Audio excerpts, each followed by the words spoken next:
Dalam dialog antar agama atau antar iman, saya lebih senang menggunakan dialog antar iman. Mengapa demikian? Berbicara tentang dialog antar agama, kerap terjadi sebuah perdebatan, sebuah klaim yang mengatakan bahwa agamanya yang paling benar, rumusan agamanya yang paling benar. Demikian juga dialog yang terjadi antar agama dalam satu agama dengan denominasi yang berbeda. Kerap mereka juga memberikan klaim-klaim absolut terhadap rumusan-rumusan keyakinan imannya, rumusan teologinya, dan kemudian menegasikan yang lain. Mereka berani mengklaim diri bahwa doktrin yang ditetapkan, yang dirumuskannya adalah absolut. Dan karena doktrin yang dirumuskannya absolut itu, maka dia menegasikan yang lain. Itulah usaha berteologi.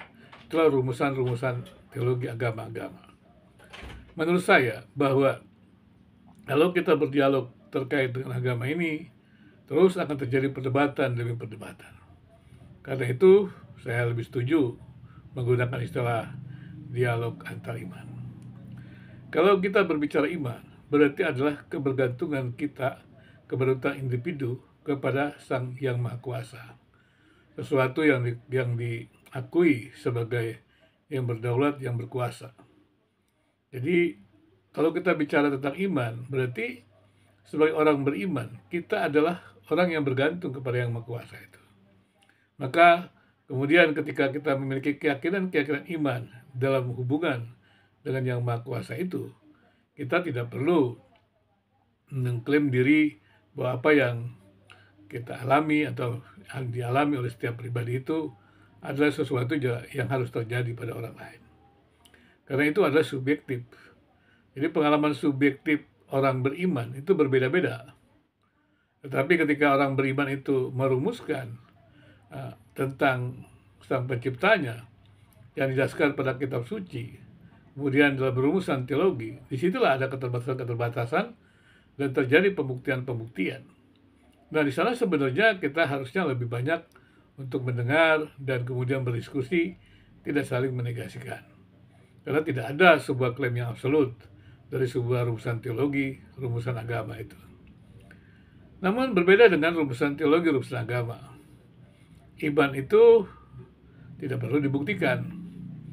Bahkan iman itu tidak perlu ada rumusan-rumusan untuk meyakinkan orang lain. Boleh saja kita menjelaskan mengapa saya percaya, saya beriman, boleh saja.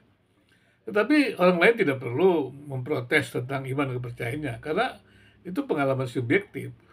Maka ketika kita berdialog antar iman, kita tidak sedang memprotes keyakinan iman orang lain.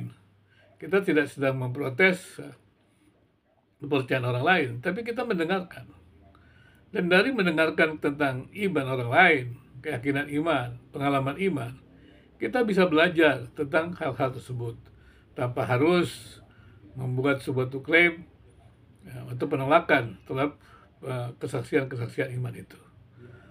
Dan kemudian juga kalau kita mengatakan diri orang beriman, maka kita harusnya juga percaya bahwa kita beriman kepada Sang Pencipta. Karena Sang Pencipta itu hanya satu.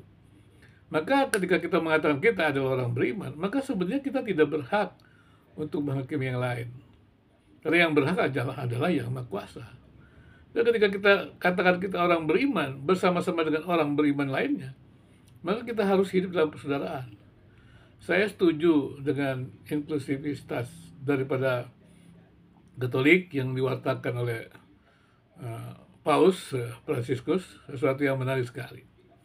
Dan kemudian di situ juga inklusivitas itu juga tentunya didasarkan kepada iman yang kuat. Ya kalau imannya tidak kuat, tidak punya iman, ya dia tidak bisa inklusif. Tapi kalau dia punya iman yang kuat, ya dia bisa inklusif mestinya. Dan kemudian juga sebagai sesama orang beriman, maksudnya kita menguatkan persaudaraan. Jadi orang beriman itu harusnya menguatkan persaudaraan, hidup bersama dengan lebih baik. Dan inilah pesan yang disampaikan oleh Paus Fransiskus. Dan saya pikir ini sesuatu yang menarik. Dan kemudian lebih jauh lagi adalah bela rasa. Bagaimana kita bersama-sama dengan saudara kita menolong mereka yang lemah, bukan menempatkan kita di tempat yang tinggi, tapi menolong mereka yang lemah, dan kita bersama-sama dalam kelemahan mereka. Seperti Yesus yang turun ke dunia ini dan menyapa manusia yang menderita, dan dia merasakan penderitaan manusia tersebut, dan kemudian juga mengampuni dosa manusia dengan menebusnya di kayu salib.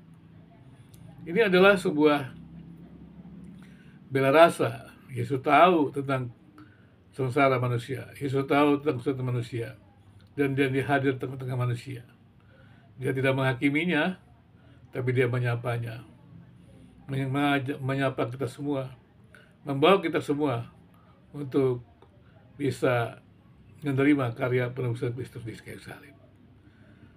Saya pikir setiap orang yang beriman, memiliki pengakuan iman, berdirilah dalam iman yang kuat itu. Tapi jangan lupa, kita semua adalah orang-orang beriman, maka kuatkanlah persaudaraan antar seorang beriman. Dan kita hidup dalam dunia yang satu, di mana ini adalah dunia milik Tuhan. Maka kita harus berbela rasa terhadap mereka yang terpinggirkan, mereka yang tidak beruntung. Karena semua manusia harusnya memiliki kesempatan yang sama untuk menikmati hidup di bumi milik Tuhan ini. Tidak boleh segelintir orang yang menikmati kekayaan tidak peduli atau tidak berbela rasa terhadap hal tersebut. Karena itu sebenarnya sesuatu yang salah. Kalau semuanya adalah anugerah Tuhan, pemberian Tuhan, pemberian Sang Cipta, mengapa kita tidak berbagi dengan sesama kita?